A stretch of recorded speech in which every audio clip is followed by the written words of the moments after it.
cyane abakurikirana channel yacu. Uyu ni wa mwanya mwiza wo kubagezaho ikiganiro cy'ubuvuzi bw'ibimera. Kuko abo musanzwe mudukurikirana rero, nukuri turabakunda kandi turabishimiye muri uyu mwanya mwiza. Kuko rero mwagombye kujya mutubaza, benshi bagiye batwandikira batubaza amakuru ko tudaheruka, ariko twaje abari ibihe tuba turimo kandi bigoye, ariko ni ngombwa yaba ibihimbano by'umwuka, indirimbo, ubuvuzi, ibyo byose tuzabibagezaho kugira ngo channel yacu ikomeze gutera imbere. Turakurarikira rero kuri channel yacu, uyinjiraho ni ukwandika Kiza Ubuzima TV, ukabona rwose urahinjiye, ukishakiraho ibyo ushaka, yaba indirimbo, yaba ibimera n'imiti karemano igukiza uburwayi aho waba urwaye hose. Uyu mwanya rero ni wa wundi tukuzaniyemo ikiganiro cyerekeranye n'indwara y'ubuhwima cyangwa se ya asima. Rero ndagira ngo tumenye ngo asima ni iki cyangwa se amahwima ni iki.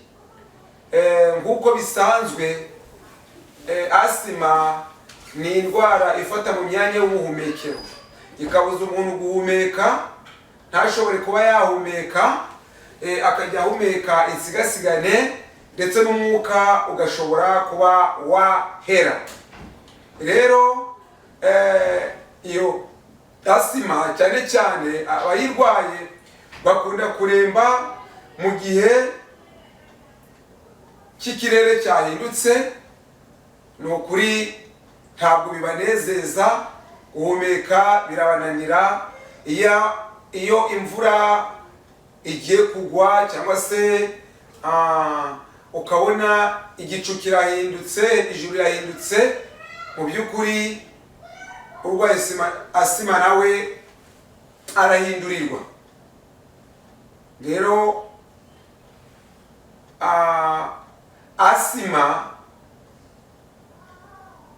ikunze gufata cyane cyane abasaza n'abana. Iyo abana bayirwaye bagubwa nabi cyane, abasaza bayirwara bakagubwa nabi cyane, bona nubwo abantu bakuru badashobora kuremba cyane cyane nk'abasaza n'impinja, cyane cyane abafite intege nkeya barahazarira cyane. Rero ni ukuvuga ngo iyo ndwara cyane cyane iyo bavuze ngo ifata mu myanya y'ubuhumekero, iyo myanya y'ubuhumekero ni mu bihaha tuba tuvuze, kuko ibihaha nibyo bitanga umwuka bikawukura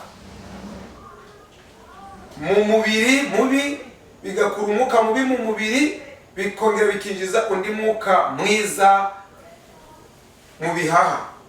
Rero iyo virusi yamaze kugeramo, murumva gahunda yo guhumeka ntabwo ishobora kujya mbere nk'uko bisanzwe. Rero mu by'ukuri mujye mudukurikirana kugira ngo tubashe kubereka ko tubakurikirana kandi tubereka indwara cyane cyane zimaze kuzahaza isi yacu. Niyo mpamvu tubahamagarira kujya mwita cyane ku buvuzi gihanga, ku buvuzi mu burera ubusa. Ubwo nibwo turi kubagezaho. Rero tukaba turi kumwe n'umuvandimwe wacu, nawe twicaranye ahangaha mu kiganiro cyerekeranye n'iyo ndwara ya asima cyangwa se amahwima. Ubwo rero twamuha akanya kugira ngo nawe agire icyo avuga, kuko akeneye ubusobanuro kuri iyi ngingo turiho y'iyi ndwara. Murakoze. Murakoze. Nitwa Kagesu Nshimiye. Rero nanjye nakurikiye ikiganiro cyanyu, numva ari ikiganiro cyiza cyane kivuga ku burwayi bwa sima. Rero nkagira ngo nanjye nsobanukirwe ubwo burwayi ubwo ari bwo, ni n'uburyo ubwo burwayi buza, ndetse uburyo umuntu arwara ubwo burwayi.